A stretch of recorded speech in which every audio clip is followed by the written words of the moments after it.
Okay, picture this. What if the government could just decide that yesterday didn't happen? Today, we're diving into a world where a state's main job is to erase history, and we're going to follow one man's fight to remember the truth.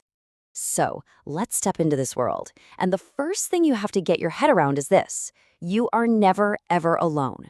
This phrase, it's not just a poster on a wall. It's not just a warning. It's the air you breathe. It's the fundamental law of reality here. And the stakes, they couldn't possibly be higher. Because in this world, the worst crime you could ever commit happens completely inside your own mind. Just thinking something the party says isn't true, that's it. That's thought crime. And the penalty?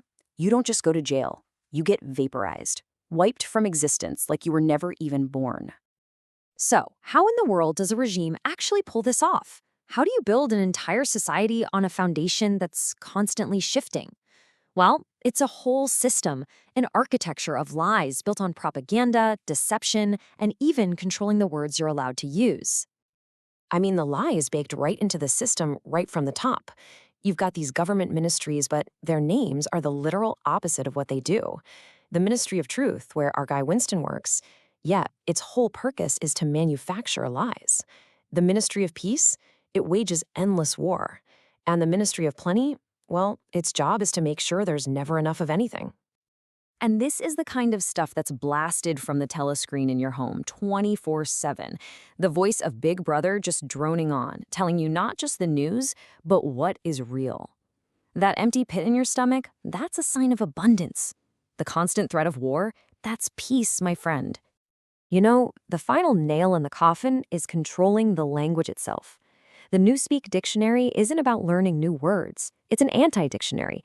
Its entire purpose is to delete words. I mean, how can you even think about rebellion if you don't have words like freedom or justice or truth? By shrinking the dictionary, they shrink your very ability to think. All right, let's look at a perfect example of this in action.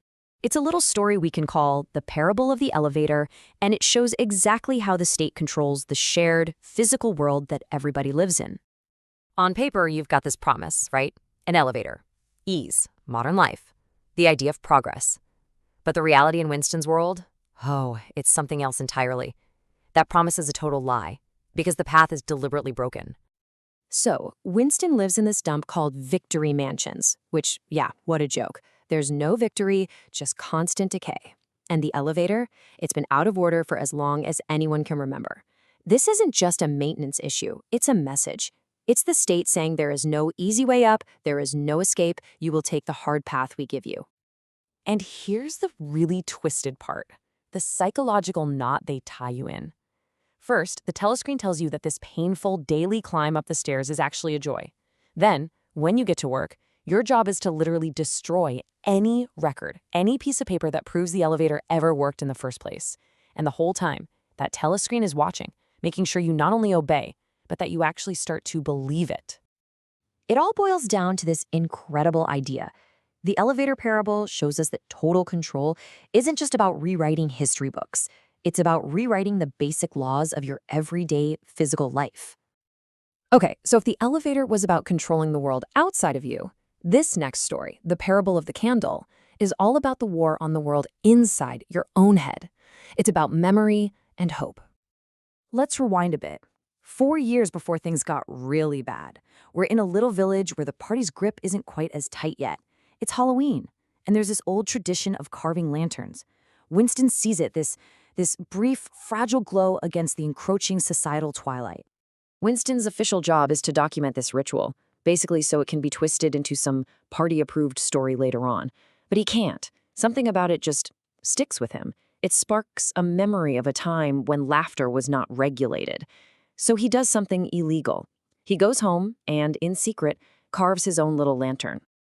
And that tiny little flame, it's a huge act of defiance. It's him shouting into the void against all the power of the state that his own individual perception matters. It's a tiny beacon that says, I exist, and I get to decide what's beautiful. But of course, you can't have individual lights in a world like this. No way.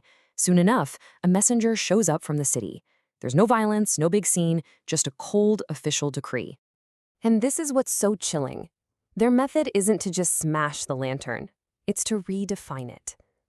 They declare that these personal lights are an inefficient, whimsical use of light, a waste of resources. They make beauty itself seem illogical. And from now on, everyone has to accept the one official, unblinking gray light of the state. So, you see the pattern, right? They control the physical world, they attack your inner world. Which brings us to the big final question. In a system like that, what is even left to fight for? Seriously, think about it. When they can control what you see, what you feel, even what you're allowed to remember, is there any freedom left at all? What can one person possibly do? And here it is, the answer. It's not some grand heroic rebellion. It's so much smaller and so much more profound. It's the simple, desperate act of holding on to an objective truth, a truth that exists completely outside of the party's control. See, that's why saying 2 + 2 = 4 is the most dangerous sentence in the world. It's a declaration of independence. It insists that there's a universe, a reality that the party can't touch, that some things are true no matter what they say. And that is the ultimate heresy. But here's the thing. In the end, the party's power is absolute. Winston is caught, he's broken, and the state's final horrifying victory isn't just killing him, it's converting him. It's not enough to make him say 2 + 2 = 5. They make him believe it. They kill his soul, and in the end, he thanks them for it. And that just leaves us with this one final, really unsettling question to chew on. The big takeaway from all of this is that maybe the most dangerous enemy isn't the darkness, but those who have the power to control the very definition of light.